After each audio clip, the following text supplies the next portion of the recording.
ஆமென்.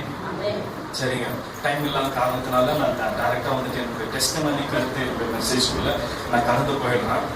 என்னன்னு சொல்லி பார்த்தீங்கன்னா, உங்களுக்கு எல்லாருக்கும் பெரும்பான்மையா தெரிஞ்சதுதான், நான் வந்துட்டு ஒரு மேஜர் ஹார்ட் அட்டாக்கை வந்துட்டு நான் சந்திச்சேன்.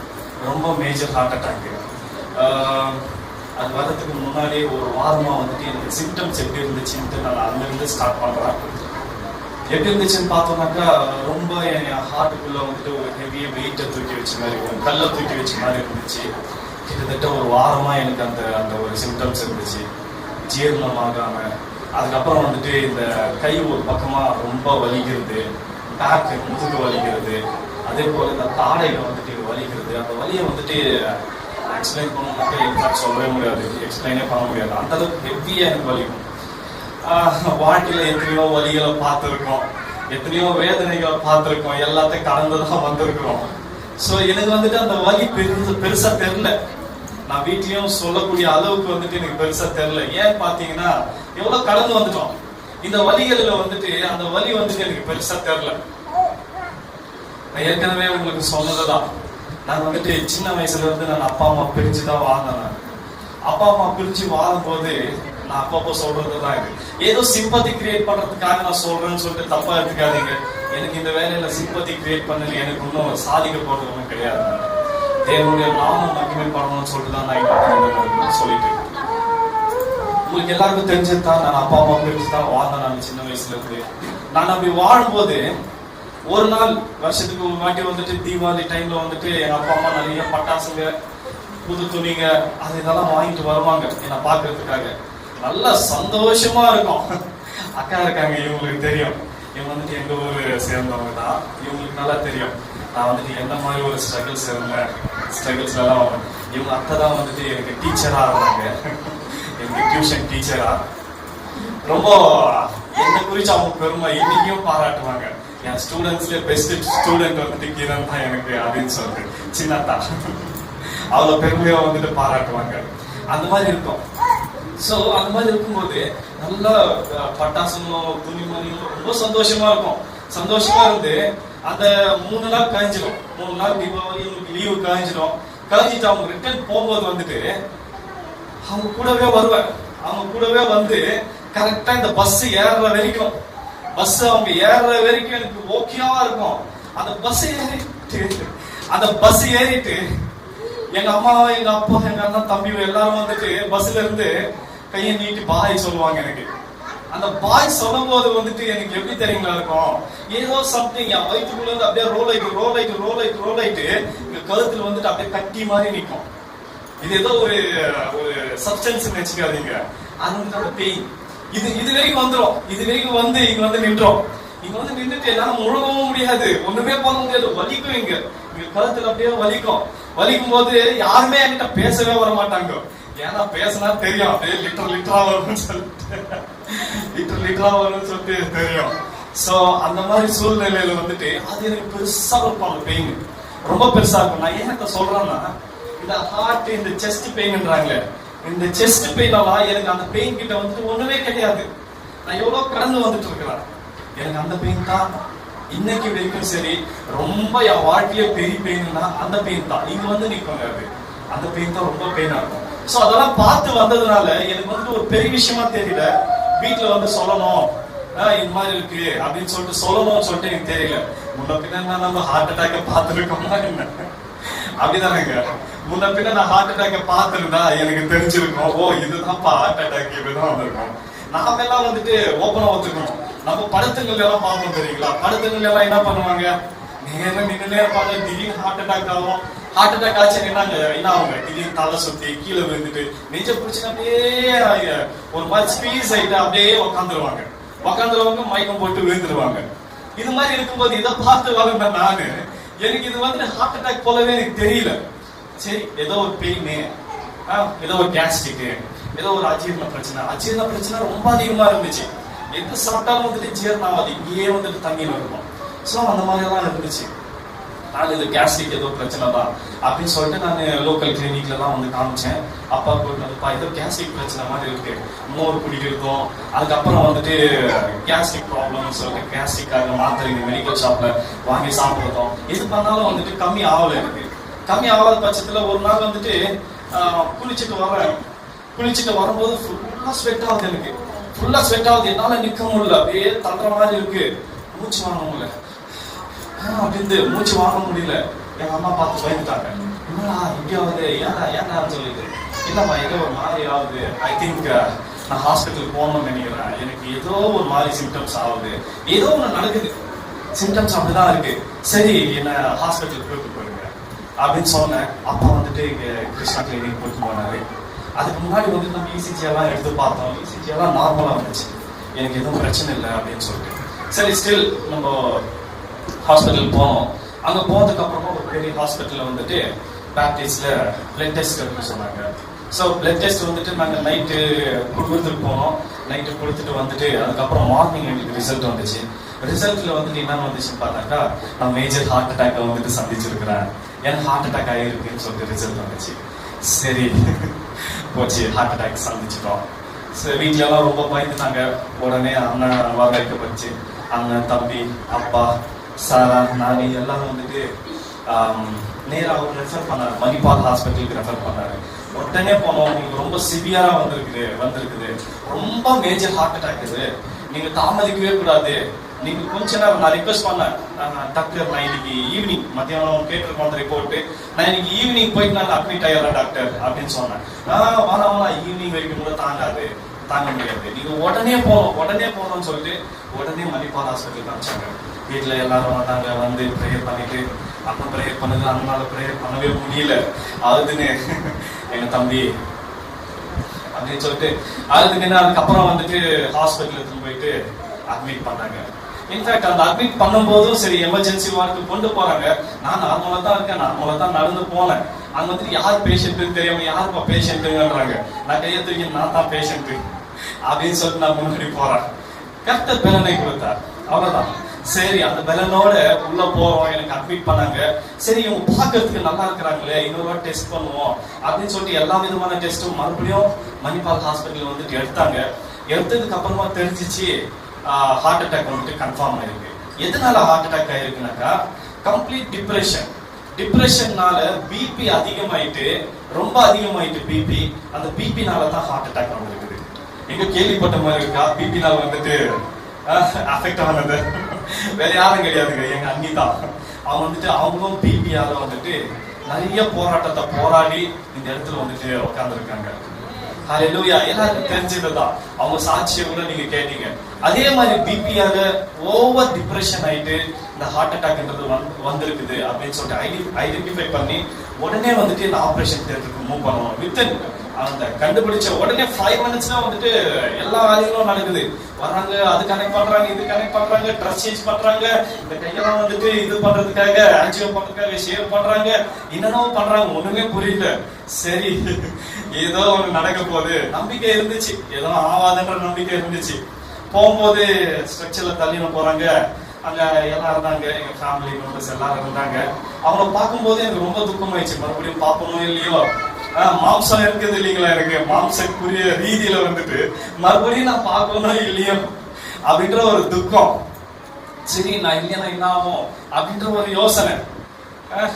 இதெல்லாம் இருக்கும்போது நேரம் வந்துட்டு ஆபரேஷன் தியேட்டருக்குள்ள கொண்டு போனாங்க. கொண்டு போயிட்டு அங்க முதல்ல வந்துட்டு எனக்கு ஆஞ்சியோபிளாஸ்ட் பண்ணாங்க, ஆஞ்சியோகிராம் பண்ணாங்க. ஸோ ஆஞ்சியோகிராம் பண்ணும்போது அது வந்துட்டு ஒரு ஃபார்மாலிட்டி தான். ஹார்ட் அட்டாக் வந்திருக்குதுனாக்கா அது ஆஞ்சியோகிராம் எல்லாருக்கும் பண்ணுவாங்க, அது ஒரு ஃபார்மாலிட்டி, பண்ணி தான் ஆகணும். அது என்ன பண்ணுவாங்கன்னு சொன்னாக்கா, இங்க நரம்பு இங்க இருக்கு இல்லைங்களா, மார்க் ஆயிருக்கும், இங்க ஒரு நரம்பை கண்டுபிடிச்சு இங்க பண்ணுவாங்க, இல்லைன்னா தொடையில பண்ணுவாங்க. ஸோ எனக்கு இங்க நரம்பு இருந்ததுனால தெரிஞ்சதுனால ஸோ இங்க இருந்த நரம்பு ஸ்ட்ரைட்டா வந்துட்டு அந்த கேமரா வந்துட்டு இங்க ஹார்ட் வரைக்கும் விடுவாங்க. ஸோ இந்த கேமரா வந்துட்டு இங்க ஹார்ட் வரைக்கும் வந்து நான் எல்லாத்தையும் அப்படியே பார்த்துட்டே தான் இருக்கிறேன். முன்னாடி ஒரு ஸ்கிரீன்ல எனக்கு காமிச்சாங்க எப்படி போயிட்டு இருக்கு, என்னென்ன நடக்குதுன்னு சொல்லிட்டு. ஸோ அந்த கேமரா வந்துட்டு ஹார்ட் வரைக்கும் போயிட்டு ஹார்ட்ல வந்துட்டு ஐடென்டிஃபை பண்ணாங்க. என்னன்னு சொல்லிட்டுனாக்கா 4 chambers 4 வால்ஸ்ல வந்துட்டு எனக்கு ஒரு வால்வ்ல வந்துட்டு 100% பிளாக் ஆயிருக்கு, ஒரு வால்வ்ல 100% பிளாக் ஆயிருக்கு, மீதி இருக்கிற மூணு வால்வுல வந்துட்டு 2 வால்வு வந்துட்டு எனக்கு முழுசா 80 to 90% பிளாக் ஆயிருக்கு. இருக்கிற ஒரு வால்வு மட்டும் தான் எனக்கு 50% அதுவும் பிளாக் ஆயிட்டு வெறும் 50% தான் வேலை செஞ்சுட்டு இருக்கு. So almost death condition. இன்னும் கொஞ்ச நேரம் விட்டு இருந்தாக்கா நான் வந்துட்டு இறந்து போற அந்த கண்டிஷன்ல தான் என்ன வந்துட்டு கூட்டிட்டு போனாங்க. இப்படி இருக்கும்போது மொத்தம் 3 சேம்பர்ஸும் கம்ப்ளீட்டா போயிட்டு இருக்கு. வால்ஸும் ஒரு வால் மட்டும் வந்துட்டு கொஞ்சமா வேலை செஞ்சுன்னு இருக்கு. 50% அதுவும் முடிட்டு இருக்கு, 50% மட்டும் தான் ஒர்க் பண்ணின்னு இருக்கு. இப்படி இருக்கும்போது வெளியே வந்து எங்க ஒய்ஃப் கிட்டவும் ஃபேமிலி கிட்டவும் அப்பா அம்மா கிட்ட எல்லார்கிட்டையும் சொல்லி இது மாதிரி வந்துட்டு ஒரு சிவியர் கண்டிஷன்ல இருக்கிறாரு, இவர் கண்டிப்பா வந்துட்டு ஆஞ்சியோபிளாஸ்ட் வந்துட்டு பண்ணணும், ஆஞ்சியோபிளாஸ்ட் பண்ணியே ஆகணும், இது வந்துட்டு மாத்திரைனால மருந்துனால எல்லாம் குணப்படுத்த முடியாது, ஸோ ஆஞ்சியோபிளாஸ்ட் பண்ணியே ஆகணும் அப்படின்னு சொல்லிட்டு டாக்டர் சொன்னாங்க. என்னன்னு பார்த்தோம்னாக்கா 3 ஸ்டென்ட் வைக்கணும். 1 வேணாக்கா மொத்தம் 4 பிளாக் ஆயிருக்கு, அதுல 3 வந்துட்டு மேஜரா பிளாக் ஆயிருக்கு. 3 மேஜரா பிளாக் ஆயிருக்கு, 1 வந்துட்டு மைனரா ஒரு 50% ஆயிருக்கு. ஸோ நாங்க 3 ஸ்டென்ட் வைக்கணும் இவருக்கு. 3 ஸ்டென்ட் வச்சுட்டு 1 வேணும்னா நம்ம இந்த பலூன் பிளாஸ்ட் பண்ணலாம். அதுக்கப்புறம் ஒரு சில குட்டி குட்டி பிளாக்ஸ் இருக்கு, அது வேணா வந்துட்டு நம்ம மெடிசன்ல நம்ம சரி பண்ணலாம் அப்படின்னு சொல்லிட்டு சொல்லியிருந்தாங்க. இவங்களுக்கு ஒரே துக்கம், என்ன பண்றதுன்னு தெரியல. அன்னைக்கு வந்துட்டு சனிக்கிழமை. சோ என்ன பண்றதுன்னு தெரியல. சரி பண்ணிடுங்க, வேற வழி இல்லை, ஆபரேஷன் சர்ஜரி பண்ணியே தான் ஆகணும், வேற வழி இல்லை. சோ இவங்க வந்துட்டு அக்செப்ட் பண்ணிட்டாங்க. இன்னைக்கு 1 பண்றோம், தாங்க முடியாது, இன்னைக்கு 1 பண்றோம், மண்டே வந்துட்டு 2 வேணா பண்றதுக்கு நாங்க ட்ரை பண்றோம் அப்படின்னு சொல்லிட்டு சொல்லியிருந்தாங்க. சொல்லிட்டு இவங்க அதுக்கெல்லாம் அக்செப்ட் பண்ணி கையெழுத்தெல்லாம் போட்டாங்க. என்கிட்ட உள்ள வந்தாங்க. நான் எப்படி இருக்கேன்னு சொல்லிட்டு பாத்தீங்கன்னா ஒரு போன மாதிரி கெடுத்துட்டு இருந்தாங்க. சிம்பிளி சொல்லணும்னாக்கா ஒரு போன மாதிரி, ட்ரெஸ் எல்லாம் எதுவும் இருக்காது, எல்லா ட்ரெஸ்ஸும் ரிமூவ் பண்ணிட்டு சின்னதா ஒரு கவர், ஒரு பேப்பர் மட்டும் எனக்கு இந்த இடத்துல சுத்திட்டு, இடுப்பு இடத்துல மட்டும் சுத்திட்டு என் கைங்களை கட்டிட்டு இருப்பாங்க. 2 கைங்களை கட்டிட்டு என் காலுங்களை வந்துட்டு கட்டியிருப்பாங்க. 2 காலுங்களை கட்டிட்டு பெரிய பெரிய மிஷன் எல்லாம் வந்துட்டு அப்படியே என் மூச்சு கிட்ட இப்படி வந்து நிற்கும், ஹார்ட் கிட்ட வந்துட்டு இப்படி இருக்கும். எனக்கு இப்படி கூட திரும்ப முடியாது, ஃபுல்லா ஃபிளாட்டா படுக்கணும். ஒரு பில்லோ அந்த மாதிரி ஹைட்டுக்காக கூட எதுவுமே இருக்காது. அந்த மாதிரி ஒரு போன மாதிரி ஒரு கட்டிட்டு இருக்காங்க. சரி சாரா அந்த ட்ரெஸ் போட்டு உள்ள வந்துச்சு. உள்ள வந்து உங்களுக்கு ஒண்ணுமே இல்லை, நீங்க கவலைப்படாதீங்க, சின்ன நேரத்தில் பிளாக் ஆயிருக்கு, அது வந்துட்டு சின்னதாக ஒரு சர்ஜரி பண்ணி எடுத்துறாங்களா, உங்களுக்கு ஒண்ணுமே இல்லை, நீங்க கவலைப்படாதீங்க அப்படின்னு சொல்லிட்டு எனக்கு தைரியத்தை சொல்லிட்டு போச்சு. இருந்தாலும் எனக்கு தெரியும் ஏதோ ஒன்று ஆயிருக்கு அப்படின்னு சொல்லிட்டு. அப்புறம் டாக்டர் வந்துட்டு என்கிட்ட பேசினாங்க உள்ள, சார் இது மாதிரி ஆயிருக்கு, உங்களுக்கு வந்துட்டு 3 மேஜர் பிளாக்ஸ் இருக்கு, ஒரு மைனர் பிளாக் இருக்கு, நாங்கள் வந்து ஸ்டென்ட் வச்சே ஆகணும், உங்களுக்கு 3 ஸ்டென்ட் வைக்கணும் அப்படின்னு சொல்லிட்டு டாக்டர் சொன்னாங்க. எனக்கு என்னன்னு பார்த்தோம்னாக்கா இப்போ அவங்க என்கிட்ட சொன்னதும் அதே தான், சனிக்கிழமை இன்னைக்கு ஒரு ஸ்டென்ட் வைக்கிறோம், தாங்க முடியாது, அதுக்கப்புறம் வந்துட்டு நீங்க திங்கட்கிழமை வந்துட்டு நீங்க மற்ற ஸ்டென்ட்ல வைக்கிறதுக்கு நம்ம பார்க்கலாம் அப்படின்னு சொல்லிட்டு அவங்க சொன்னாங்க. சொன்னதுக்கு அப்புறமா எனக்கு தோணுச்சு, டாக்டர் எவ்வளவு ஆகும், நான் முதல்ல கேட்டதான் எவ்வளவு ஆகும் டாக்டர் அப்படின்னு சொல்லிட்டு. ஒரு ஸ்டென்ட்டுக்கு வந்துட்டு உங்களுக்கு இவ்வளவு செலவாகும்னு சொல்லிட்டு ஒரு குறிப்பிட்ட நம்பரை சொன்னாரு. இந்த ஸ்டென்ட் வந்துட்டு ஒரு நாள்லயே வச்சாக்க எவ்வளவு ஆகும், நம்ம அடுத்த நாள் வச்சா எவ்வளவு ஆகும்னு சொல்லி கேட்டேன். ஒரு நாள் வச்சா உங்களுக்கு கம்மியாகும், அடுத்த நாள்னாக்கா டாக்டர் ஃபீஸ் அது இது வச்சாச்சு எல்லாமே உங்களுக்கு போட்டு கொஞ்சம் அதிகமா ஆகும் அப்படின்னு சொல்லிட்டு சொன்னாங்க. எனக்கு ஏற்கனவே வந்துட்டு நம்ம ப்ராப்ளம்ல இருக்கிறோம், என்ன பண்றது, அதுலயும் வந்துட்டு இந்த ஹாஸ்பிட்டல் ஒரு செலவை வேற எடுத்து நம்ம வச்சுட்டோம். நானு ஐயோ ஏற்கனவே நம்ம பட்ஜெட் போட்டு நம்ம குடும்பத்தை நடத்தின்னு இருக்கிறோமே, இந்த சமயத்துல வந்துட்டு நம்ம அடுத்த நாள்னாக்கா அகைன் டபுள் சார்ஜ் ஆகும். டபுள் சார்ஜை நம்ம எப்படி பேலன்ஸ் பண்றது அப்படின்னு சொல்லிட்டு நினைச்சுனே இருந்து, டாக்டர் இல்ல நீங்க ஒரே நாள்ல பண்றீங்க, எனக்கு 3 செட்டும் வந்துட்டு எனக்கு ஒரே நாள்ல வச்சிருங்க, தம்பி உங்களால தாங்க முடியாது அப்படின்னு சொன்னாங்க. இல்ல டாக்டர் பரவாயில்ல, நான் தாங்கிக்கிறேன், நான் எப்படியாவது தாங்கிக்கிறேன், இல்ல உயிருக்கு போராட்டம் வரும் அப்படின்னு சொன்னாங்க. இருந்தாலும் பரவாயில்ல நான் தாங்கிக்கிறேன் அப்படின்னு சொன்னாங்க. சொன்னதுக்கு அப்புறமா அவங்க வந்துட்டு 3 ஸ்டென்ட்டுக்கும் ஒரே நாள்ல வைக்கிறதுக்கான ஏற்பாட்டை வந்துட்டு எனக்கு செஞ்சுட்டாங்க. 3 ஸ்டென்ட்டும் ஒரே நாள்ல என்கிட்ட கையெழுத்து வாங்கின்னு, உயிருக்கு ஏதாவது சேதம் ஆச்சுன்னா அது ஃபார்மாலிட்டி, உயிருக்கு எதாவது ஆச்சுன்னா நாங்க பொறுப்பு கிடையாதுன்னு சொல்லிட்டு கையெழுத்து வாங்கிட்டு, இன்ஃபேக்ட் ஒரே நாள்ல 3 ஸ்டென்ட் வைக்கிறதுன்றது ரொம்ப கஷ்டமான விஷயம், அது பொறுத்துக்கணும், அது வந்து தாங்க முடியாத ஒரு இதுவா இருக்கும். சரின்னு சொல்லிட்டு 3 ஸ்டென்ட்டும் வந்துட்டு ஒரே நாளைக்கே வைக்கிறதுக்கு ஏற்பாடு பண்ணாங்க. ஏற்பாடு பண்ணதுக்கு அப்புறமா அதோடைய ப்ரொசீஜர் போச்சு. முதல் ஸ்டென்ட் வச்சாங்க, முதல் ஸ்டெண்ட் வைக்கிறப்பே எனக்கு ஒரு மாதிரி ஆயிடுச்சு. ஏதோ ஒரு பண்ணுவோம். ஏன்னா நம்மளுக்கு அந்த அனஸ்தீசியாவும் கொடுக்க மாட்டாங்க, மயக்கமும் கொடுக்க மாட்டாங்க. ஜஸ்ட் மத்துக்கிற மாதிரி ஒரு இது மட்டும் தான் போடுவாங்க. வலி இருக்காது. பட் எல்லாமே நம்மளுக்கு தெரியும். நம்ம ஹார்ட்டுக்குள்ள போயிட்டு என்னென்ன பண்றாங்கன்னு சொல்லிட்டு ஹார்ட்டுக்குள்ள நடக்கிற விஷயமும் வந்துட்டு நம்ம சென்ஸுக்கு தெரியும். இது நடந்து இருக்கு. அது இல்லாம முன்னாடி உங்களுக்கு ஸ்கிரீன்ல காமிச்சுனே இருப்பாங்க, எங்கெங்க போயிட்டு என்னென்ன செய்யறாங்க அப்படின்ற விஷயம் வந்து காட்டினே தான் இருப்பாங்க. ஸோ எனக்கு அந்த ஹார்ட்டுக்குள்ள போயிட்டு அந்த ஸ்டென்ட் வைக்கிறப்ப எனக்கு ஒரு மாதிரி இருந்துச்சு. பட் ஸ்டில் முதல் ஸ்டென்ட்ல வந்துட்டு நான் அதெல்லாம் தாங்கிக்கிட்டேன். தாங்கினதுக்கு அப்புறமா வந்துட்டு மீது 2 ஸ்டென்ட் வைக்கணும். 1 சக்சஸ்ஃபுல்லி முடிஞ்சிச்சுன்னு சொன்னாங்க. சந்தோஷமாச்சு. கண்டினியூ பண்ணலாமா அப்படின்னு கேட்டாங்க. கண்டிப்பா கண்டினியூ பண்ணுங்க அப்படின்னு சொல்லிட்டு நான் சொன்னேன். 2வது ஸ்டென்ட் வைக்கும் போது வந்துட்டு 2வது ஸ்டென்ட்டுக்கும் 3வது ஸ்டென்ட்டுக்கும் தெரியல, சம்திங் ஏதோ ஒன்று ஆச்சு. எனக்கு ஏதோ ஒன்று கை கால் வந்துட்டு இழுத்துன்னு போற மாதிரி. ஒரு செகண்ட் என்னுடைய ஜீவன் என் கையில இல்லாத மாதிரி எனக்கு ஏதோ ஒரு ஃபீல் ஒன்று வந்துச்சு. அது பிறகு மட்டும்தான் என் குடும்பத்துக்கிட்ட சொல்லியிருக்காங்க, அவர் வந்துட்டு ஆல்மோஸ்ட் ஹி வாஸ் டெட். அவர் வந்துட்டு மரணத்துக்கு வந்துட்டு நெருக்கமா போயிட்டு வந்துட்டாரு. அந்த ஸ்டென்ட் வைக்கும்போது வந்துட்டு தாங்க முடியாம வந்துட்டு அவருக்கு இந்த மூச்சு பல்ஸ் எல்லாமே வந்துட்டு கம்மியாயிடுச்சு. ஹார்ட் வந்துட்டு அந்த பீட் பண்றதெல்லாம் ஸ்டாப் ஆயிடுச்சு. என்ன பண்றதுன்னு தெரியல. ரொம்ப போராடி அவரை தட்டி கிட்டி அடிச்சு கீச்சு ஆல்மோஸ்ட் ஐம் டெட். நான் மறிச்சு அந்த தருவாயில வந்துட்டு போயிட்டேன் நான். எனக்கு இன்ஃபேக்ட் எதுவுமே தெரியல. அது வரைக்கும் என்னால முழிச்சு நிலம ஒரு செகண்ட் ஏதோ ஆச்சு. என்னாச்சுனாக்கா அது மாதிரி ஒரு மேல் மூச்சு ஒன்று வாங்குச்சு. எனக்கு அது மட்டும் தான் தெரிஞ்சிச்சு, மேல் மூச்சு ஏதோ வாங்குது, ஹார்ட்டுக்குள்ள வந்துட்டு ஏதோ ஒன்று சம்திங் ஆகுது அப்படின்ற ஒரு ஃபீல் ஒன்று வந்துச்சு. அந்த ஃபீல் வந்ததுக்கு அப்புறமா எனக்கு எதுவும் தெரியல. பிளாங்கா எவ்வளவு நேரம் நான் அந்த மாதிரி இருந்ததுன்னு தெரியல. பிளாங்கா கம்ப்ளீட்டா எனக்கு பிளாங்க் ஆயிடுச்சு. ஸோ அப்புறமா டாக்டர் அடிச்சு கிழிச்சு ஹார்ட்டெல்லாம் பிடிச்சி அமர்த்தி கடைசியா வந்துட்டு எனக்கு அவர் வந்துட்டு எழுப்பி உட்கார வச்சாரு. ஸோ சக்சஸ்ஃபுல்லி 3 ஸ்டென்ட்டை வந்துட்டு டாக்டர் முடிக்க ஒரு கிருபை செய்தாரு.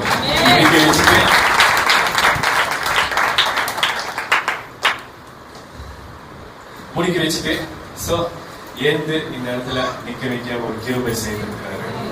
நான் ஒண்ணு மட்டும் சொல்லுவாங்க இந்த நேரத்துல, இந்த சூழ்நிலையில் அவர் நின்று என்னை பிரிக்காது காத்து கொள்வார். லிசன் எந்த சூழ்நிலையா இருக்கட்டும், கேக்குறீங்களா? எந்த சூழ்நிலையா இருக்கட்டும், நான் மறுபடியும் சொல்றேங்க, உங்களுக்கு எந்த சூழ்நிலையா இருக்கட்டும், அவர் அன்பில் இருந்து உங்களை பிரிக்காது காத்துக் கொள்வார். ஒன்ஸ் உங்களுடைய வாழ்க்கையை அவருடைய கரத்தில் நீங்க ஒப்புவிச்சதுக்கு அப்புறமா, ஒன்ஸ் நீங்க வந்துட்டு உங்களுடைய வாழ்க்கையை அவருடைய கரத்தில் ஒப்புவித்ததுக்கு பிறகு, இந்த சூழ்நிலையும் அவர் அன்பில் நின்று என்னை பிரிக்காது காத்து கொள்வார். எந்த சூழ்நிலையும் அவர் அன்பில் நின்று என்னை பிரிக்காது காத்து கொள்வார். தமது ஜீவனை எனக்கு மாறித்து ஜீவன் பெற்று கொள்ளென்று வைத்தார். கேக்குறீங்களா எல்லாரும்? தமது ஜீவனை, அவருடைய ஜீவனை அந்த நேரத்துல கர்த்தர் எனக்கு கொடுத்தார். ஹல்லேலூயா, ஹல்லேலூயா. வாழ்வது நான் அல்ல, அவர் கிருபை மாத்திரமே. ஹல்லேலூயா. அவர் இரக்கம் மாத்திரமே, அவர் போட்ட பிச்சை மாத்திரமேங்க. ஹல்லேலூயா.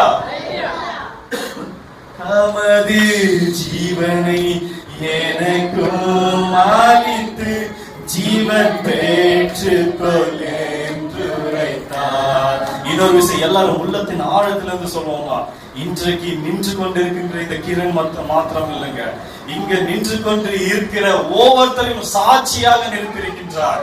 உங்களுக்கும் ஏதோ ஒரு ஆபத்து இந்த கிரணுக்கு நேரிட்டது போலவே நேரிட்டு இருந்திருக்கலாம். ஆனா கர்த்தர் சொல்றார் பாருங்க, தமது ஜீவனை உங்களுக்கும் அளித்து ஜீவன் பெற்று கொள்ளென்று வைத்தார். சொன்னாருங்களா? தமது ஜீவனை உங்களுக்கு அளித்து ஜீவன் பெற்றுக்கொள் மகளே, ஜீவன் பெற்றுக்கொள் மகனே என்று உரைத்தாருங்க. ஒரு பெரிய கேள்வி ஒண்ணு இருக்கு, ஒரு பெரிய கேள்வி ஒண்ணு இருக்கு. அந்த கேள்விக்கு நான் வர்றேன். Listen carefully. இது நிறைய பேருக்கு கேள்வியை வந்துட்டு பதிலாக போய் சேரணும்னு விசுவாசிக்கிறேன். ஏங்க நீங்க தான் வந்துட்டு அவ்வளவு நல்ல ஊழியம் பண்றீங்களே, நீங்க தான் வந்துட்டு அவ்வளவு நல்ல பிரேயர் பண்றீங்களே, நீங்க தான் வந்துட்டு அவ்வளவு நல்ல பைபிள் வாசிக்கிறீங்களே, கடவுளுக்குள்ள இருக்கிறீங்களே, கடவுளுக்குள்ள இருக்கிறீங்களே, கிறிஸ்தவர்களா இருக்கிறீங்களே, இந்த இடத்துல வந்துட்டு தீர்க்க தரிசனம் எல்லாம் உரைக்கிறீங்களே, அந்நிய பாஷெல்லாம் பேசுறீங்களே, உங்களுக்கு எப்படிங்க இது வரும்? இருக்குங்களா கேள்வி? ஒரு கிறிஸ்தவரா இருந்து உங்களுக்கு எப்படிங்க இது வரும்? ஐயா, அந்த கேள்விக்கு நம்ம பிறகு வர்றேன். ஒண்ணு மட்டும் சொல்லிக்க விரும்புறோம் பாருங்க. ஒவ்வொருத்தருக்கும் இங்க இருக்கின்ற ஒவ்வொருத்தருக்கும் ஏதோ ஒரு வகையில வந்துட்டு ஆபத்துன்றது நேரிட்டு இருக்கும். அது எந்த மூலியமாவது இருக்கலாம். உங்களுக்கு இருக்கின்ற வியாதியாக இருக்கலாம், உங்களுக்கு இருக்கின்ற வேதனைகளாக இருக்கலாம், உங்களுக்கு இருக்கின்ற கஷ்டங்களாக இருக்கலாம், உங்களுக்கு இருக்கின்ற கவலைகளாக இருக்கலாம். ஐயோ கடன்காரங்க என்ன நெருக்கிறாங்களே, இதை விட நான் இருக்கிறத விட நான் செத்துடலாமே, இந்த கடத்துல நான் வாடுறதை விட நான் செத்துடலாமே சொல்லிட்டு நிறைய பேர் நினைச்சிருக்கலாம். ஒரு சில பேர் ஐயோ இந்த வியாதி இந்த வேதனை என்னால தாங்க முடியல, என்னுடைய குடும்பத்துல வந்து போராட்டம், என்னுடைய ஹஸ்பண்ட், என்னுடைய வைஃப், என்னுடைய கணவன் மனைவிக்குள்ள என்னால போராட முடியல. பிள்ளைங்க வெச்சுன்னு இருக்கலாம். ஐயோ படிப்புல வந்துட்டு என் கூட இருக்கிறவங்க எல்லாம் வந்துட்டு நல்லா படிச்சு பாஸ் ஆனாங்க, ஆனா நான் மட்டும் பாஸ் ஆகலையே, ஃபெயில் ஆயிட்டேனே, அவமானமா இருக்குது அப்படின்னு சொல்லிட்டு இங்க இருக்கிறவங்க வந்துட்டு பல விதத்துல தன்னுடைய சாவுக்கு நேரிட்டு ஆல்மோஸ்ட் கிட்டத்தட்ட போய் வந்திருக்கலாங்க. கிரண் மட்டும் கிடையாது, ஹார்ட் அட்டாக் மட்டும் கிடையாது, வியாதிகள் மட்டும் கிடையாது, வியாதிகள் போலவே இங்க இருக்கின்ற எத்தனையோ பேருக்கு வேதனைகளே அவங்களுடைய சாவுக்கு கிட்ட கொண்டு போயிருக்குங்க. புரியுதுங்களா நான் சொல்றது? ஒவ்வொருத்தரும் சின்ன பசங்கள்ல இருந்து பெரியவங்க வரைக்கும் சந்திச்சிருக்கலாங்க. சின்ன பசங்கள்ல இருந்து பெரியவருக்கு சந்திச்சிருக்கலாம். நியூஸ் எடுத்து பார்க்கும்போது இந்த ரிசல்ட் வந்தாவே பயமா இருக்கு, ஸ்கூல் ரிசல்ட் வந்தாவே பயமா இருக்கு. ஃபெயில் ஆன பசங்க எல்லாருமே வந்துட்டு அங்க போயிட்டு தூக்க மாட்டிக்கிறாங்க, இங்க போயிட்டு ட்ரெயின் கீழ வந்து செத்துறாங்க. ஆல்மோஸ்ட் தங்களுடைய டெத் அந்த கிட்டத்தட்ட அதுக்குள்ள போயிட்டு வர்றாங்க. யாருக்குங்க இல்ல? யாருக்கு இல்ல? கவிஞர் சொல்றாரு பாருங்க, ஓ மனிதனே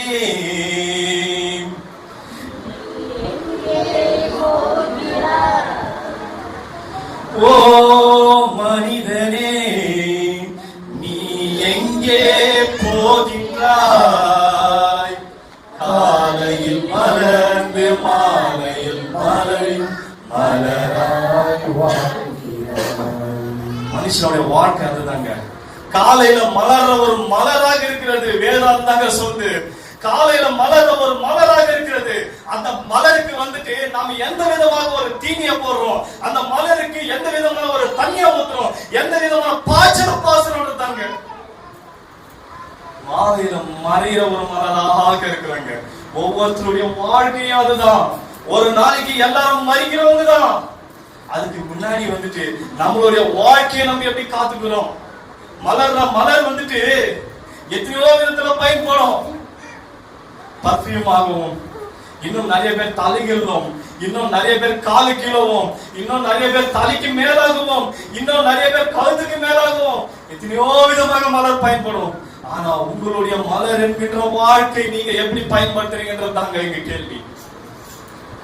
மண்ணில் பிறந்த மானிடனே மண்ணுக்கே நீ திரும்புவாய். மண்ணில் பிறந்த மானிடனே மண்ணுக்கே. ஒரு நிமிஷம் கேளுங்க. இந்த மண்ணினால எடுக்கப்பட்ட மனுஷனே, நீங்க கண்டிப்பா வந்துட்டு ஒரு நாளைக்கு மண்ணுக்கு தான் திரும்புவீங்க. அது யாரும் தடுக்க முடியாது.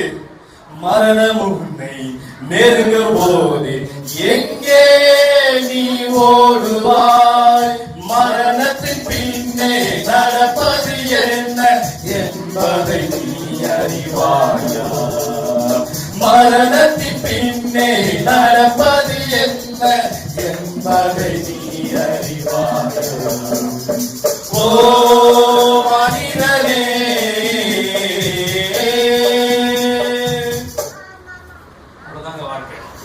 இவ்வளவுதான் வாழ்க்கை. மண்ணில் பிறந்த மாநிலனே, நீ மண்ணுக்கே திரும்புவாய். இது எழுதப்படாத ஒரு சரித்திரம்.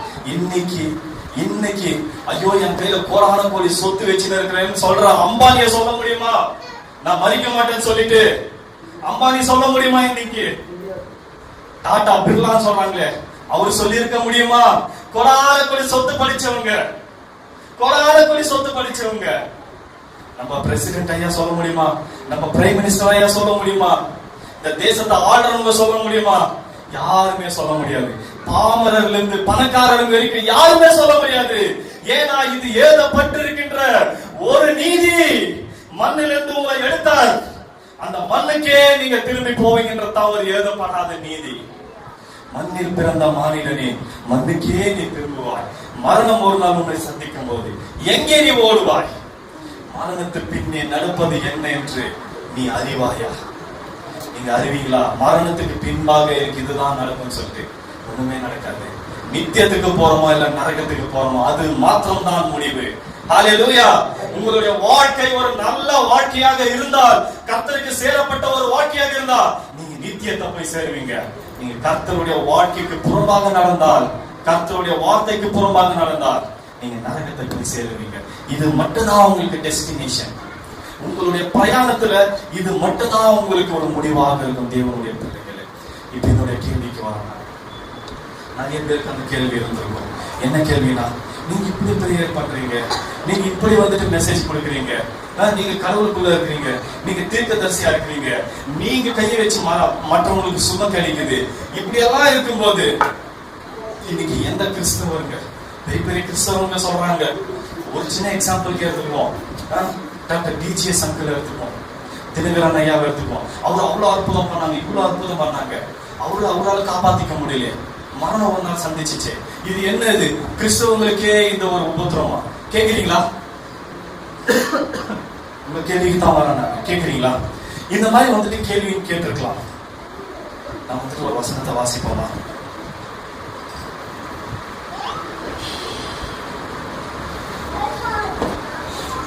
ரெண்டு கொரிந்தியர் 4ஆம் அதிகாரம் 4வது வசனத்தை வாசிப்போம். 2 கொரிந்தியர் 4ஆம் அதிகாரம் 4வது வசனம். 2 கொரிந்தியர் 4வது அதிகாரம் 4வது வசனம். தேவனுடைய சாயலா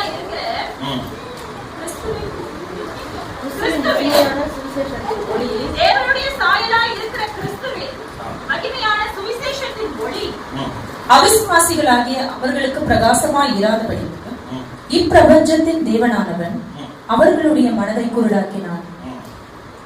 இப்பிரபஞ்சத்தின் தேவனானவன், இந்த பாயிண்ட வந்துட்டு அண்டர்லைன் பண்ணிக்கோங்க. யாராவது இதை எழுதிக்கிறவங்க, இப்பிரபஞ்சத்தின் தேவனானவன் அப்படின்றத அண்டர்லைன் பண்ணிக்கங்க. சரி, இன்னொரு வார்த்தை வாசிப்போங்க. யோவான் 14:30. நான் சொன்னது மைண்ட்ல வச்சுக்கோங்க. இப்பிரபஞ்சத்தின் தேவனானவன் அப்படின்றத அண்டர்லைன் பண்ணி வச்சுக்கோங்க. இந்த உலகத்தின் அதிபதி வருகிறார், அவருக்கு என்னிடத்தில் ஒன்றும் இல்லை. இந்த உலகத்தின் அதிபதி, அதுக்கு ஒரு அண்டர்லைன் பண்ணி வச்சுக்கோங்க. முதல் வார்த்தை என்னன்னு கேட்டோம்? இப்பிரபஞ்சத்தின் தேவனானவன். இரண்டாவது வார்த்தையில இவ்வுலகத்தின் அதிபதி. இது ரெண்டு யார சொல்லுங்க? சாத்தான சொல்லுங்க. சாத்தான பைபிள் என்னன்னு சொல்லுன்னு சொல்லிட்டு பார்த்தோம்னாக்கா, இப்பிரபஞ்சத்தின் தேவனானவன். புரியுதுங்களா உங்களுக்கு? இப்பிரபஞ்சத்தின் தேவன் சொன்னா என்னன்னு சொல்லுங்க? ஒட்டுமொத்த இந்த உலகத்துக்கும் அவன்தான் கடவுள். பைபிள் அப்படிங்களா சொல்லுது? பைபிள் அப்படிங்களா சொல்லுது? உண்மையாலுமே பைபிள் அப்படிதாங்க சொல்லுது. பைபிள் அததான் சொல்லுது. இந்த அண்ட சராசர இந்த உலகம் இருக்கு இல்லைங்களா, இந்த உலகத்துக்கு எல்லாம் சாத்தான் தான் கடவுளா நின்று இன்றைக்கு நின்று கொண்டிருக்கிறான். புரியல? என்னடா இது, நம்ம கடவுள்னு சொல்லி இயேசு கிறிஸ்துவ நம்ம நினைச்சினா, இங்க சாத்தான வந்து கடவுள்னு சொல்றானே. ஐயா, இதுதான் ஐயா உண்மை. இந்த உலகத்துக்கு இப்போதைக்கு கடவுளாக சாத்தான் தான் இருக்கிறான். அதனாலதான் எங்க பார்த்தாலும் குடியோ, கொள்ளையோ, விபச்சாரமோ, வியாதிகளோ, செய்வினைகளும், எல்லா அந்தரங்களும் கட்டு விரித்து ஆடிக்கொண்டிருக்கிறதுங்க. புரிஞ்சுச்சிங்களா? உங்களுக்கு வந்துட்டு இந்த வியாதியை வந்துட்டு கர்த்தர் நீக்கி இருக்கலாமே, உங்களுக்கு சப்போர்ட் பண்ணி இருக்கலாமே. நீங்க ஜபிக்கிறீங்களே, நீங்க ஜெபிக்கிற பிள்ளைங்க உங்க வீட்டுல வந்துட்டு எப்படி விபச்சாரங்கள் நடக்குது, எப்படி வேசித்தனங்கள் இருக்குது, எப்படி கற்பழிப்புகள் நடக்குது, எப்படி கொலைகள் நடக்குது, எப்படி வியாதிகள் வருது, எப்படி கஷ்டங்கள் வருது, எப்படி துன்பங்கள் வருது, இப்படி 1008 கேள்வி இருக்கலாம். அந்த கேள்விக்கான ஒரே ஒரு பதில் என்னன்னாக்கா, இந்த உலகமானது கர்த்தருடைய கருத்தில் இருக்கு, சாத்தானுடைய கருத்தில் இருக்குதுங்க. சாத்தானுடைய கருத்தில் இருக்கிறது. சாத்தானுடைய கருத்தில் இருக்கிறபடினால தான் இந்த உலகத்துல எல்லாமே தலவிரிச்சு ஆடிட்டு இருக்குது. இயேசு கிறிஸ்துவோடைய கண்ட்ரோல்ல இருந்தா எப்படி இருக்குங்க இந்த உலகம்? பரதேசி தெரியுங்களா உங்களுக்கு? பாரடைஸ், பரலோகம் தெரியுங்களா உங்களுக்கு? சும்மா ரோடு வந்துட்டு தக தக தகன்னு சொல்லிட்டு தங்கத்தினாலே போட்டு வச்சிருக்கான். அந்த இடத்துல வந்துட்டு அவ்வளவு ஒரு அழகா, அவ்வளவு ஒரு ரம்யமா இருக்குமா. கர்த்தர் இந்த இடத்துல ஆட்சி புரிந்தால், கர்த்தர் இந்த இடத்துல ஆட்சி புரிந்தால், இந்த உலகத்தினுடைய கண்ட்ரோல் கர்த்தர் இடத்துல இருந்தால், இந்த உலகம் வந்துட்டு பரலோகத்தை போல மாறிவிடுங்க. ஹalleluya, ஹalleluya, ஹalleluya. நான் சொன்னது ஒரு பெரிய பெரிய சத்தியங்க. எப்படி தெரியுங்களா? உங்க ஆவி உற்சாகத்துல பொங்கணும். நான் இன்னொரு விஷயம் சொல்றேன் பாருங்க. கர்த்தருடைய கண்ட்ரோல் இந்த உலகம் இருந்தா இந்த உலகமானது பரலோகத்தை போல மாறிவிடும். ஹalleluya, ஹalleluya. ஆனால் சாத்தான் தன்னுடைய கரங்களில் அந்த முழு கண்ட்ரோலை வச்சிருக்கான்.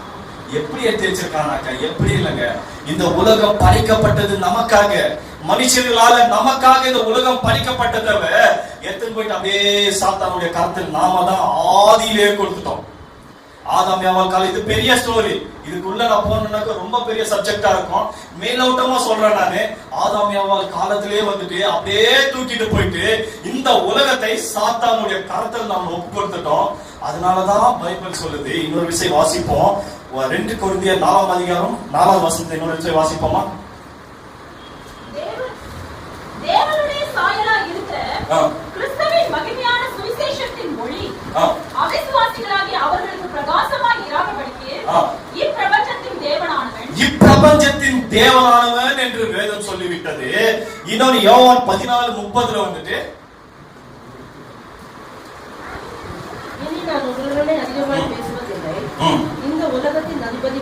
இவ்வுலகத்தின் அதிபதியாக அவனே திகழ்ந்து நிற்கின்றான். அதனாலதாங்க இங்க வியாதிகளும் வியாகுலங்களும் வேதனைகளும் கட்டி நிறுத்து ஆடிக்கொண்டிருக்கிறதுங்க. இயேசு கிறிஸ்து கர்த்தராகிய தேவன் மட்டும் ஆட்சியில இருந்தாருன்னா, கண்ட்ரோல் எடுத்திருந்தாக்கா, யாராவது ஒரு சிலையை பார்த்திருக்க முடியுமா? போயிட்டு பூஜைங்க இது என்ன பண்றாங்க, செய்வினைங்க செய்யறாங்க. அது மாதிரி யாராவது ஒருத்தர் போயிட்டு செய்வினை செய்திருக்க முடியுமா? அங்கே வந்துட்டு அடிச்சு நொறுக்கி இருப்பாருங்க. தேவனுடைய ஆட்சியில் இது நடந்திருந்தா. இன்னொரு வார்த்தையை வாசிப்போம். மத்தேயு 4ஆம் அதிகாரம் 8வது வசனமும் 9வது வசனமும் 2 வசனம் வாசிப்போம். மத்தேயு 4ஆம் அதிகாரம் 8-9. மத்தேயு 4ஆம் அதிகாரம் 8-9. மறுபடியும் என்று சொல்லி பார்த்தா என்ன சொல்றாங்கன்னா, இங்க கர்த்தருக்கு டெம்டேஷன் டேஸ் இது. அதாவது அவர் வந்துட்டு உபவாசம் 40 நாள் உபவாசம் இருந்து அங்க சாத்தானால சோதிக்கப்படுறதுக்காக ஒரு வனாந்தரத்துக்குள்ள கொண்டு செல்லப்படுறாரு. அந்த இடத்துல 2 சோதனைகளுக்கு பிறகு 3வது சோதனை வருது. மறுபடியும் பிசாசு 3வது டெம்டேஷன் கொடுக்கிறதுக்காக உயர்ந்த மலைக்கு மேல கொண்டு செல்லப்பட்டு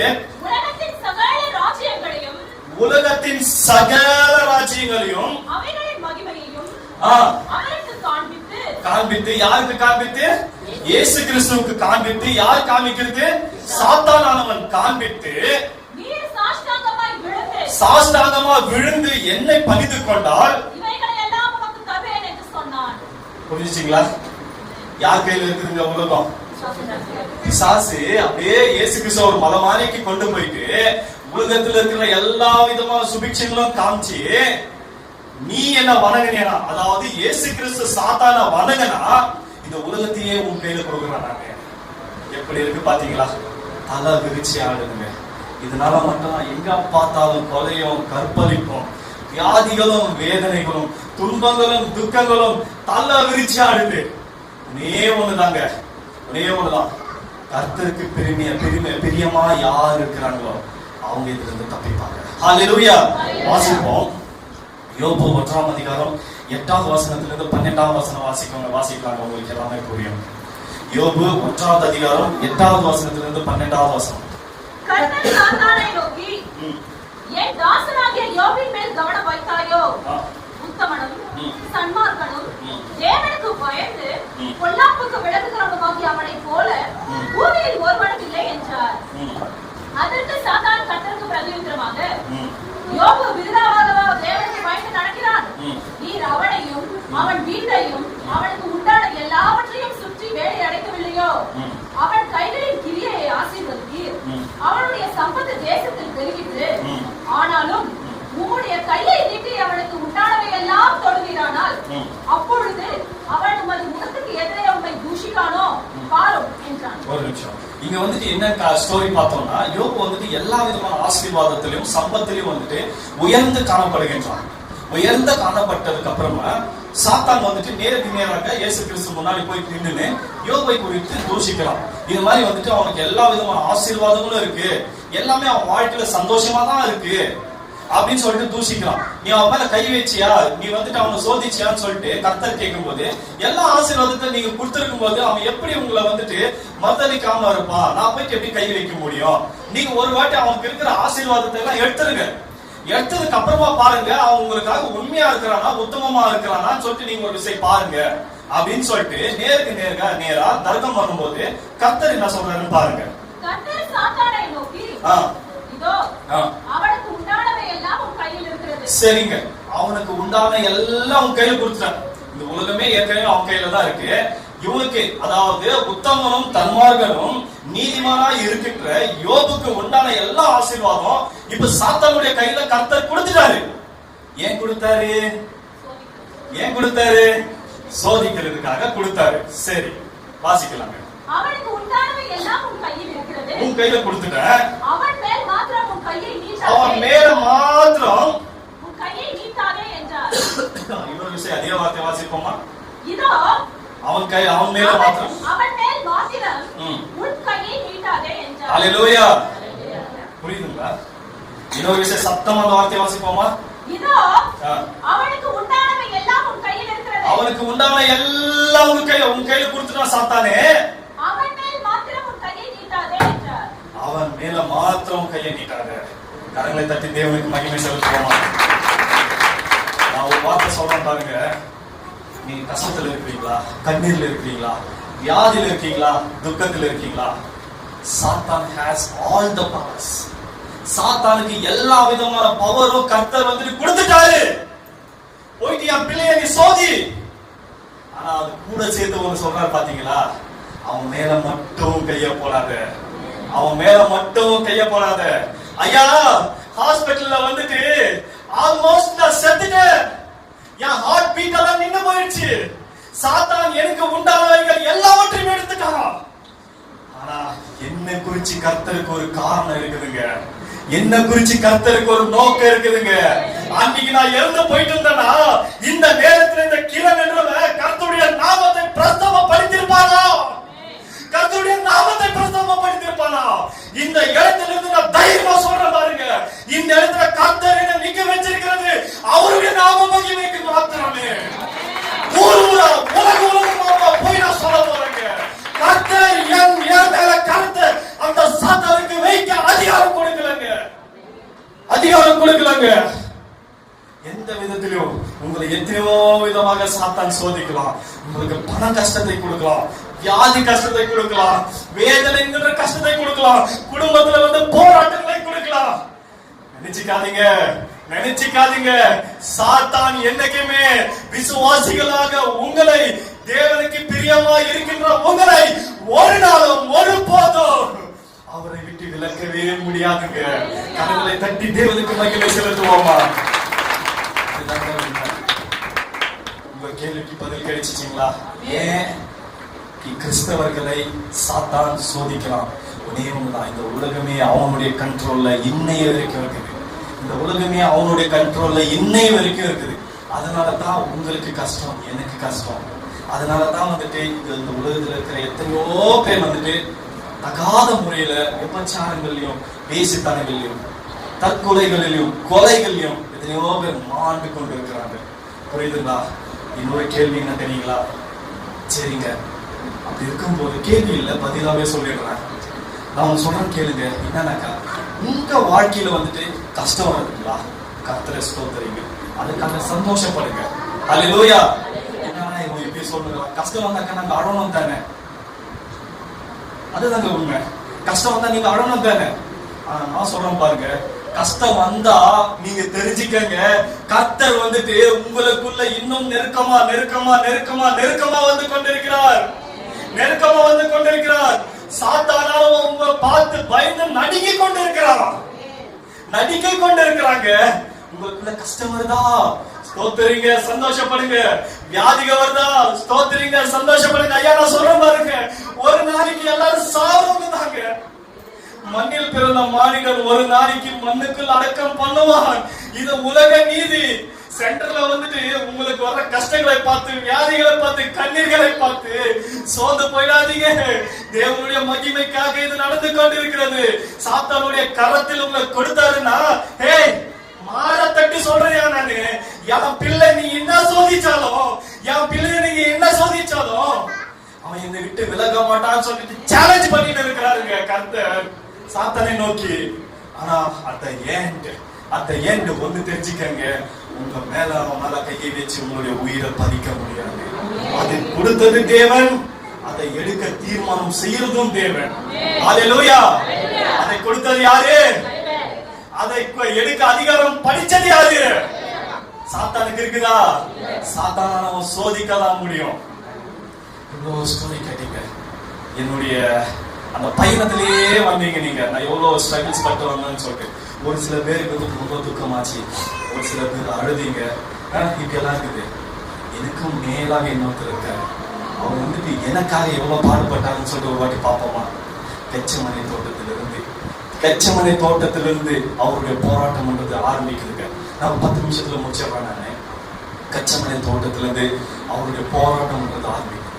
எப்படி ஆரம்பிக்குதுன்னு பாத்தீங்கன்னாக்கா, அந்த வார்த்தையெல்லாம் நீங்க வீட்டுல போய் படிச்சுக்கங்க. மத்தேயு, மார்க்கு, லூக்கா, யோவான் எல்லா புஸ்தகத்திலயும் இருக்குது. சரிங்களா? எல்லா சுவிசேஷ புஸ்தகத்திலையும் அந்த வார்த்தை இருக்குது. கச்சமனை தோட்டத்துல வந்துட்டு ஸ்டார்ட் ஆயிடுச்சு. ஸ்டார்ட் ஆனது அவர் நேர கச்சமனை தோட்டத்துல அவருக்கு தெரியும், இன்னைக்கு வந்துட்டு நம்ம ஒப்பு கொடுக்க போறோம்னு சொல்லிட்டு. மாம்சமான கிறிஸ்து, மறுபடியும் சொல்றேன் நானே, மாம்சமான கிறிஸ்து ரொம்ப வந்துட்டு அவருடைய ஆவியில துக்கப்பட்டார். ஐயோ நாம இன்னைக்கு ஒப்பு கொடுக்க போறோம் அப்படின்னு சொல்லிட்டு ரொம்ப துக்கப்பட்டாரு. ரொம்ப துக்கப்பட்டு அவருக்கு தாங்க முடியல. ஏன்னா நடக்க போறது யாவற்றையும் அவர் அறிந்தவராய் இருக்கின்றார். அந்த மாதிரி நேரத்துல வந்துட்டு அவரால் துக்கம் தாங்க முடியல. போயிட்டு முட்டி போட்டு அந்த கெத்செமனே தோட்டத்துல வந்துட்டு பிரேயர் பண்றாருங்க. பிரேயர் பண்றப்ப என்ன ஆகுதுன்னு சொல்லிட்டு பாத்தீங்கன்னாக்கா, அவருடைய வேர்வை துளிகள், வேர்வை அப்படியே வெளியே வருது. வேர்வை வெளியே வந்து அந்த வேர்வை வந்துட்டு ரத்தமாக, வேர்வைக்கு பதிலா ரத்தம் வெளியே வருதுங்க. மெடிக்கல் ஃபீல்ட்ல வந்துட்டு இதை பத்தி விவரிக்கிறாங்க. இதை பத்தி நான் சுருக்கமா சொல்லணும்னு சொல்லிட்டு விரும்புறேங்க. நானு இந்த கண்டிஷன் பேர் வந்துட்டு எழுதிக்கலாம், அப்புறமா எழுதிக்கணும், சும்மா இருக்க கூடாது. ரிசர்ச் பண்ணி பார்க்கணும். இதெல்லாம் ஹெமோசிடோனோசிஸ்,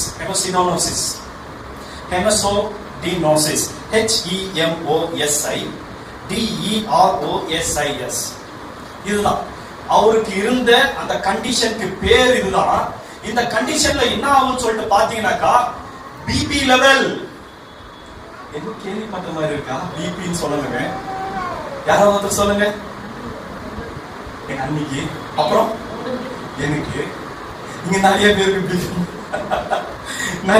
பிபி. அந்த பிபினால தான் எல்லா வியாதியும் வருது. இயேசு கிறிஸ்துவும் அந்த பிபினால அஃபெக்ட் பண்ண அதுக்கு ஆகப்பட்டார். நான் தைரியமா சொல்றேன், அவருக்கு இந்த கண்டிஷன் நிமித்தமாக அவருக்கு பிபின்றது கண்ணா பின்னான்னு ஏறிச்சு. அவருடைய பிபி லெவல், மாம்சமான இயேசு கிறிஸ்துடைய பிபி லெவல் 250 தாண்டி 300 தாண்டி போச்சு. அந்த கண்டிஷன்ல அவருடைய ஹார்ட், இது நீங்க கேள்விப்பட்ட மாதிரி இருக்கா? ஆமா, எனக்கு அவருடைய ஹார்ட், அவருடைய இருதயம் வந்துட்டு வேலை செய்ய முடியல. பிபி வந்து அடிச்சுன்னு இருக்கு. அவர் பிபி 250 300 தாண்டி போயின்னு இருக்கு. அந்த மாதிரி நேரத்துல பம்ப் பண்ண முடியல ரத்தத்தினால. இப்படி லேப்டாப் அப்படின்னு துடிக்கிற இருதயம்ன்றது லேப்டாப்னு சொல்லிட்டு வேகமா துடிச்சுன்னு இருக்கு. யாருக்காவது ஒரு பயம், யாருக்காவது ஒரு ஆங்ஸைட்டி, யாருக்காவது ஒரு டிப்ரெஷன், இது மாதிரி ஏதாவது வந்தாக்கா அவங்க ஹார்ட்டை தொட்டு பாருங்க, அப்படியே ஹார்ட் வந்து படபட படபட படபடன்னு வச்சுன்னு இருக்கும். அதான் படபடப்பா இருக்குதுன்றாங்க பாருங்க. அதுதான் அது. கர்த்தருக்கு வந்துட்டு மாம்சமான இயேசு கிறிஸ்துவுக்கு முன்னாடி என்ன நடக்க போகுது அப்படின்னு சொல்லிட்டு அவருக்கு தெரிஞ்சிருந்ததுனால அவருக்கு டீப் டிப்ரெஷன்ல போயிருந்தாரு. டிப்ரெஷன் கேள்விப்பட்ட மாதிரி இருக்கா? அவ்வளவு டீப் டிப்ரெஷன் போயிருந்த அவருனால வந்துட்டு ஹார்ட்ல அந்த பிளட்டை பம்ப் பண்ண முடியாம அவருடைய ரத்த நாளங்கள் வந்துட்டு வெடிச்சு அந்த ரத்த நாளங்கள்ல இருந்து கசிந்த ரத்தமானது அவருடைய வேர்வை துளி போல வெளியே வந்துச்சுங்க. ஹல்லேலூயா. கெத்செமனே தோட்டத்துல இருந்தாரு. நான் ஒரு ரகசியம் சொல்றேன் பாருங்க. இந்த ரகசியத்தை வந்துட்டு யாரும் வந்துட்டு உங்களுக்கு சொல்லிக் கொடுக்க முடியாது. சோ கவனமா கவனிங்க. கெத்செமனே தோட்டம்னா என்ன தெரியுங்களா? இது வந்துட்டு ஒரு ஒலிவ தோட்டம், ஒலிவ ஆலைன்னு சொல்லுவாங்க. நீங்க கரும்பு ஆலையை பார்த்திருக்கீங்களா? கரும்பு ஆலைன்னு சொன்னா இந்த கரும்புலாம் எடுத்துட்டு ஒரு இடத்துல போட்டுட்டு ஒரு ரவுண்டா ஒரு இது இருக்கும், அது உள்ள வந்துட்டு இந்த கரும்பு அந்த இதெல்லாம் போட்டு ஆட்டுவாங்க. அதுல இருந்து சர்க்கரை எடுப்பாங்க, வெள்ளத்தை எடுப்பாங்க, கரும்பு ஜூஸ் எடுப்பாங்க, இது மாதிரி இருக்கும். புரியுதுங்களா? அந்த மாதிரி ஒலிவ ஆலை, கெத்செமனே தோட்டம்ன்றது ஒலிவ ஆலை இருந்துச்சாங்க. அந்த ஒலிவ ஆலை எப்படி தெரியுங்களா? அந்த ஒலிவ பழங்களெல்லாம் பறிச்சுன்னு வந்துட்டு அந்த ஆலைக்குள்ள போட்டு அதை வந்துட்டு ஒரு கொம்பு மாதிரி கட்டி அந்த கயிறு சுத்தி இருக்கு, கயிறை வந்துட்டு ஒரு கழுதிக்கு கட்டி அந்த கழுதை வந்துட்டு அந்த ஆலையை சுத்தி வரும்போது அந்த ஒலிவ பழங்கள் எல்லாம் நசுங்கி கிசங்கி பிதுங்கி அதுக்குள்ள இருந்து ஒரு ரசாயனம் வரும். அந்த ரசாயனத்தை தான் இன்று வரைக்கும் நாம வந்துட்டு ஒலிவ எண்ணெயாக பயன்படுத்தி இருக்கிறோம். ஹல்லேலூயா. அதே போலதான் இயேசு கிறிஸ்து வந்துட்டு அந்த கெத்செமனே தோட்டத்தை எதுக்கு தேர்ந்தெடுத்தாருன்னா, அவர் ஒரு ஒலிவ பழம் போல, ஒரு ஒலிவ கொட்டை போல நசங்கி புளிஞ்சி அவருக்குள்ள இருக்கிற ஒரு துளி ரத்தமும் இல்லாதபடிக்கு எல்லாத்தையும் வெளியே எடுத்து அந்த ரத்தத்தினால அந்த எண்ணெயினால உங்களையும் என்னையும் அபிஷேகப்படுத்ததான் அவர் அந்த இடத்தை தேர்ந்தெடுத்தாருங்க. ஹல்லேலூயா. அந்த ஒலிவ பழங்கள்ல இருந்து ஜூஸ் ரத்தம் எப்படி வெளியே வருது, எண்ணெய் எப்படி வருது, அந்த போல வந்துட்டு எல்லா எண்ணெய்களும் வெளியே வருங்க, எல்லா ரத்தங்களும் வெளியே வரும். இன்றைக்கு தாவீதை இன்னும் எத்தனையோ பேரை வந்துட்டு அந்த எண்ணெயினால அபிஷேகப்படுத்துறாங்க தெரியுங்களா? எந்த எண்ணெய் தெரியுங்களா? அது ஒலிவ எண்ணெய் மாத்திரம்தான். ஒலிவ எண்ணெயினால தான் அபிஷேகப்படுத்துவாங்க. அதாவது அது இயேசு கிறிஸ்துவோடைய ரத்தத்தை குறிக்குது. இயேசு கிறிஸ்து தன்னுடைய ரத்தத்தை ஒலிவ பழமாக அந்த சாராக உங்களுக்கும் எனக்கும் கொடுத்து அது உங்க தலை மேல இருந்து அப்படியே ஒழிவு வரும்போது, அவருடைய அபிஷேகமானது இறங்கி வரும்போது, அவருடைய ரத்தமானது இறங்கி வரும்போது உங்களை ராஜாக்களாகவும் இன்னும் ஆசாரியர்களாகவும் அவர் மேன்மைப்படுத்தி வைத்திருக்கின்றார். ஹல்லேலூயா. அவருடைய ரத்தத்தை நிமித்து, அவருடைய ரத்தத்தின் நிமித்தமாக. இது புரியுதுங்களா? இங்கிருந்து அப்படியே கடந்து போயிட்டு நெக்ஸ்ட் அந்த ராஜாவுடைய அரண்மனைக்கு வைக்கிறாங்க. அங்க போயிட்டு அவரு நிறைய கேள்வி கேட்கிறாங்க. நீ தேவகுமாரனா, நீ தேவனா, நீ மேசியாவா சொல்லுன்னு சொல்லிட்டு அவர் அடிக்கிறாங்க, முகத்துல காரி துப்புறாங்க, கண்ணத்துல அறையிறாங்க, தலையில கொட்டுறாங்க. அந்த இடத்துல வந்துட்டு அவர் இரவு முழுவதும் தாருங்க. அதனுடைய ரகசியமா சொல்லட்டுங்களா? அவர் இரவு முழுதும் இருந்தாரு தெரியுங்களா? அந்த இருந்த ஒரு இது ஜெயில், அவர் ஜெயில தான் இருந்தாரு. நீங்க நான் சொல்றதெல்லாம் நோட் பண்ணி வச்சுன்னு நீங்க சர்ச் பண்ணி பாருங்க. அந்த ஜெயிலானது, அந்த செல்லானது இன்னைக்கு வரைக்கும் இருக்குது. நிறைய பேர் போயிட்டு அதை பார்த்துட்டு வந்துக்கிறாங்க. இந்த செல்ல தான், இந்த ஜெயில தான் இயேசு கிறிஸ்து வச்சாங்கன்னு சொல்லிட்டு. அந்த ஜெயிலானது அதனுடைய பூர்வீகம் தெரியுங்களா? அது எப்படி தெரியுமா இருக்கும்? அங்க போற கைதிகளை வந்துட்டு ஒரு நாள் நைட்டு ஃபுல்லா அங்க வச்சுட்டு அடிப்பாங்க. இயேசு கிறிஸ்துவும் அதே போலதான் கொண்டு போறாங்க. இந்த விஷயம் நிறைய பேருக்கு தெரியறதுக்கு வாய்ப்பு இல்லை, ஏன்னா வேதத்துல கொடுக்கிறது. சோ அவங்க வந்துட்டு எப்படி இருப்பாங்கன்னு சொல்லி பார்த்தோம்னாக்கா, இப்படி கையில கட்டி வச்சுப்பாங்க. சோ அப்படி கையில கட்டி வச்சுவாங்க, முட்டி போட வைப்பாங்க. முட்டி போட்டு கையில இப்படி கட்டி வச்சுட்டு நைட்டு ஃபுல்லா அங்கேயே தான் இருக்கும். நைட்ல வந்துட்டு ஒரு சில பேருக்கு ஒண்ணுக்கு வரும், மனம் கழிக்கணும்னு சொல்லிட்டு தோணும். எது வந்தாலும் கூட அங்கேயேதான் போனோம். நைட்டெல்லாம் வச்சு அடிப்பாங்க. அவங்களுக்கு இஷ்டம் வரும்போதெல்லாம் வந்து முட்டிக்கு மணி அடிப்பாங்க. அந்த மாதிரி வந்துட்டு இயேசு கிறிஸ்துவுக்கும் நேரிட்டது. என்னன்னு சொல்லி பார்த்தோம்னாக்கா அவரை வந்துட்டு நைட்டெல்லாம் வந்துட்டு கட்டி வச்சு அடிச்சாங்க, கன்னத்துல அரைஞ்சாங்க, காரி துப்புனாங்க. அந்த மலம், அந்த ஒரு நாத்தத்திலையும், எல்லா விதமான டாய்லெட்ன்ற நாத்தத்திலையும் அவர் வந்து கஷ்டப்பட்டு அந்த இடத்துல வேதனைப்பட்டு தாங்க இருந்தாரு. இந்த ரகசியம் எத்தனை பேருக்கு தெரியும் தெரியல. ஆனா இதுதான் நடந்துச்சு. நைட்டு ஃபுல்லா வந்துட்டு அவர் வேதனைப்பட்டாரு, நைட்டு ஃபுல்லா வேதனைப்பட்டாரு. அங்க இருந்து பிலாத்து கிட்ட கொண்டு போனாங்க. பிலாத்து கிட்ட கொண்டு போனதுக்கு அப்புறம் என்ன ஆச்சுன்னு சொல்லிட்டு எல்லாம் உங்களுக்கு தெரியும். சிலுவை மரணத்துக்கு ஒப்பு கொடுத்தாங்க. சிலுவை மரணத்துக்கு ஒப்பு கொடுத்ததுக்கு பிறகு அவருக்கு முள் கிரீடத்தினால சூடப்பட்டாங்க. முள் கிரீடம் சூடப்பட்டது, வாரினால் அடிக்கப்பட்டது.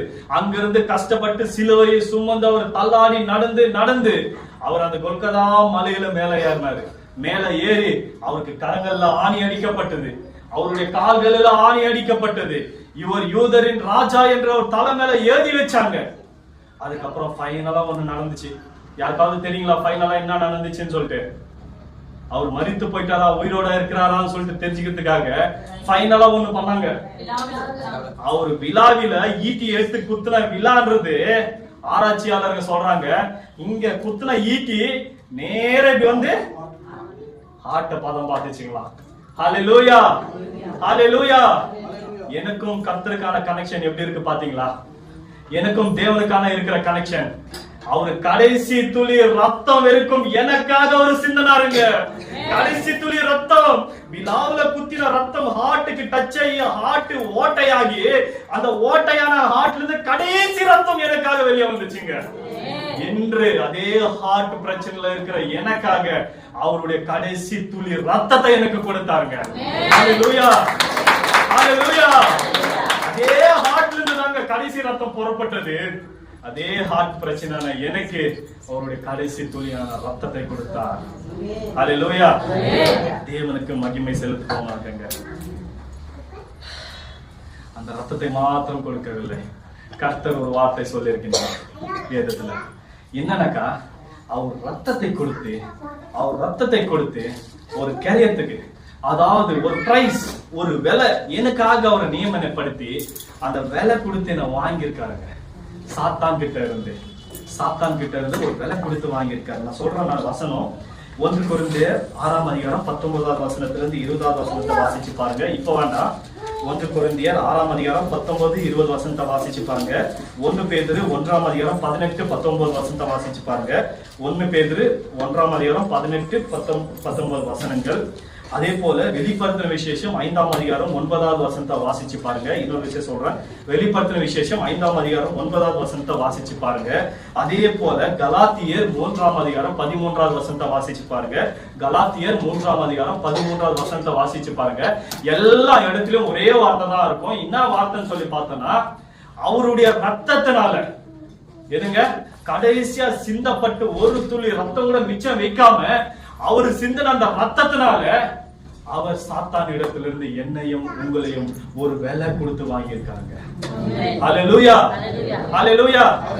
ஒரு விலை கொடுத்து வாங்கியிருக்காங்க. No more you are under Satan. நீங்க வந்துட்டு சாத்தானுடைய கரத்தில் இல்ல, இயேசு கிறிஸ்து உங்களை விலை கொடுத்து வாங்கிட்டாரு.